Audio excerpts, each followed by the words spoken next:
Diriwayatkan dari Mu'adz bin Jabal radhiyallahu anhu dari Abbas radhiyallahu anhu yang berkisah, kami bersama Rasulullah Shallallahu Alaihi Wasallam di rumah salah satu sahabat Ansor, di mana saat itu kami di tengah-tengah jamaah. Lalu ada suara orang memanggil dari luar, "Wahai penghuni rumah, apakah kalian mengizinkanku masuk sementara kalian butuh padaku?" Lalu Rasulullah Shallallahu Alaihi Wasallam menjelaskan, ini adalah iblis yang terkutuk, semoga Allah senantiasa melaknatinya. Kemudian Umar radhiyallahu anhu meminta izin kepada Rasulullah Shallallahu Alaihi Wasallam sembari berkata, "Ya Rasulullah, apakah engkau mengizinkanku untuk membunuhnya?" Beliau Nabi Shallallahu Alaihi Wasallam menjawab, "Bersabarlah wahai Umar. Apakah engkau tidak tahu bahwa ia termasuk makhluk yang tertunda kematiannya sampai batas waktu yang telah ditentukan? Akan tetapi sekarang silahkan kalian membukakan pintu untuknya, sebab ia diperintahkan untuk datang ke sini. Maka pahamilah apa yang diucapkan dan dengarkan apa yang bakal ia ceritakan kepada kalian." Ibnu Abbas berkata, kemudian dibukakan pintu, lalu ia masuk di tengah-tengah kami. Ternyata ia berupa orang yang sudah tua bangka dan buta sebelah mata. Ia berjenggot sebanyak 7 helai, rambut yang panjangnya seperti rambut kuda. Kedua kelopak matanya terbelah ke atas, tidak ke samping. Sedangkan kepalanya seperti gajah sangat besar. Gigi taringnya memanjang keluar seperti babi, sementara kedua bibirnya seperti bibir kerbau. Ia datang sambil memberi salam, "Assalamu alaika ya Muhammad, assalamualaikum ya jama'atal muslimin," kata iblis. Nabi Shallallahu Alaihi Wasallam menjawab, "Assalamullah ya mu'in." Keselamatan hanya milik Allah wahai makhluk yang terkutuk. Saya mendengar engkau punya keperluan kepada kami. Apa keperluan tersebut wahai iblis? "Wahai Muhammad, saya datang ke sini bukan karena kemauanku sendiri, tapi saya datang ke sini karena terpaksa," tutur iblis. "Apa yang membuatmu terpaksa harus datang ke sini, wahai makhluk yang terkutuk?" tanya Rasulullah Shallallahu Alaihi Wasallam.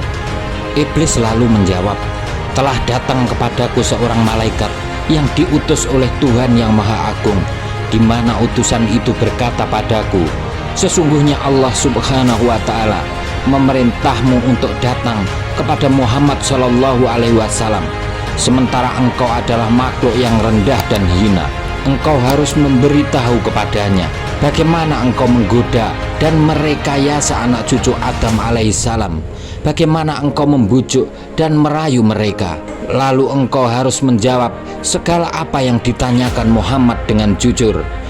Maka demi kebesaran dan keagungan Allah Subhanahu wa Ta'ala, jika engkau menjawab dengan bohong sekalipun hanya sekali, sungguh engkau akan Allah Subhanahu wa Ta'ala jadikan debu yang bakal dihempaskan oleh angin kencang, dan musuh-musuhmu merasa senang. Wahai Muhammad, maka sekarang aku datang kepadamu sebagaimana yang diperintahkan kepadaku. Maka tanyakan apa saja yang engkau inginkan. Kalau sampai saya tidak menjawab dengan jujur, maka musuh-musuhku akan merasa senang atas musibah yang bakal saya terima. Sementara jika tidak ada beban yang lebih berat bagiku daripada bersenangnya musuh-musuhku atas musibah yang menimpa diriku." Rasulullah Shallallahu Alaihi Wasallam melemparkan pertanyaan kepada iblis, "Jika engkau bisa menjawab dengan jujur, maka coba ceritakan kepadaku siapa saja yang paling engkau benci." Iblis menjawab dengan jujur, "Engkau wahai Muhammad adalah orang yang paling aku benci, dan kemudian orang-orang yang mengikuti agamamu. Lalu siapa lagi yang paling engkau benci?" tanya Rasulullah Shallallahu Alaihi Wasallam. "Seorang pemuda yang bertakwa, di mana ia mencurahkan dirinya hanya kepada Allah," jawab iblis. "Siapa lagi?" tanya Rasulullah Shallallahu Alaihi Wasallam.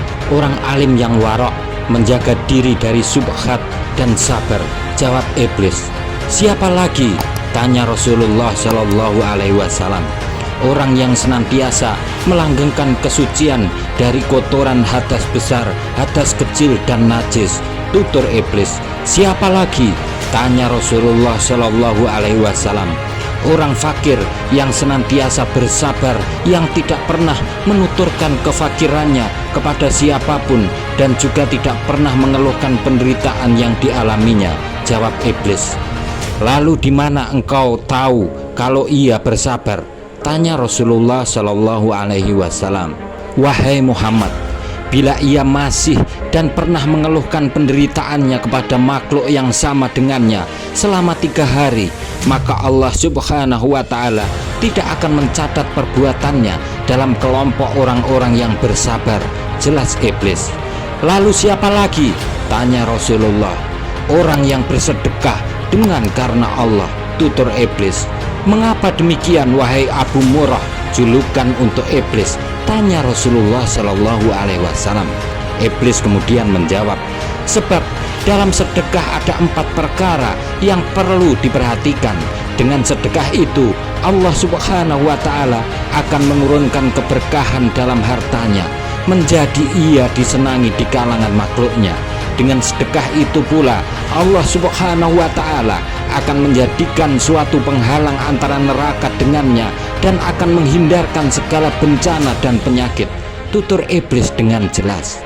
Lalu bagaimana pendapatmu tentang Abu Bakar? Tanya Rasulullah Shallallahu Alaihi Wasallam. Ia sewaktu jahiliyah saja tidak pernah taat padaku, apalagi sewaktu dalam Islam. Tutur iblis. Lalu bagaimana pendapatmu tentang Umar bin Khattab? Tanya Rasulullah. Demi Allah Subhanahu wa Ta'ala, setiap kali saya bertemu dengannya mesti akan lari darinya. Jawab iblis. Lalu bagaimana pendapatmu tentang Utsman bin Affan? Tanya Rasulullah Shallallahu Alaihi Wasallam. Saya merasa malu terhadap orang yang malaikat saja malu kepadanya. Jawab iblis. Lalu bagaimana pendapatmu tentang Ali bin Abi Thalib? Tanya Rasulullah Shallallahu Alaihi Wasallam. Andaikan saya bisa selamat darinya dan tidak pernah bertemu dengannya, ia meninggalkanku dan saya pun meninggalkannya. Akan tetapi ia tidak pernah melakukan hal itu sama sekali. Tutur iblis. Segala puji bagi Allah yang telah menjadikan umatku bahagia dan mencelakakanmu sampai pada waktu yang ditentukan. Tutur Rasulullah Shallallahu Alaihi Wasallam.